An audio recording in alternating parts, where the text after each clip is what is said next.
Literal na namatay sa maling akala ang isang lalaki sa Pasig. Binaril ng kapitbahay ang biktimang napagkamalan daw niyang magnanakaw. Kita sa CCTV na lumabas ng bahay ang biktima at patungo sa bahay ng suspect. Sumunod sa biktima ang isang lalaking saksi sa nangyari.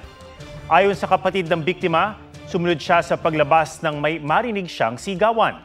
Pero nang tutukan siya ng baril ng suspect, napaatras siya. Doon na nabaril ang kanyang kapatid.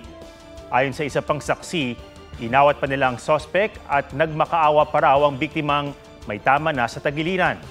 Pero tinuluyan siya ng suspect na tumakas sakay ng motorsiklo noong rumesponde ang mga tauhan ng barangay. Sumuko rin kalaunan ang suspect.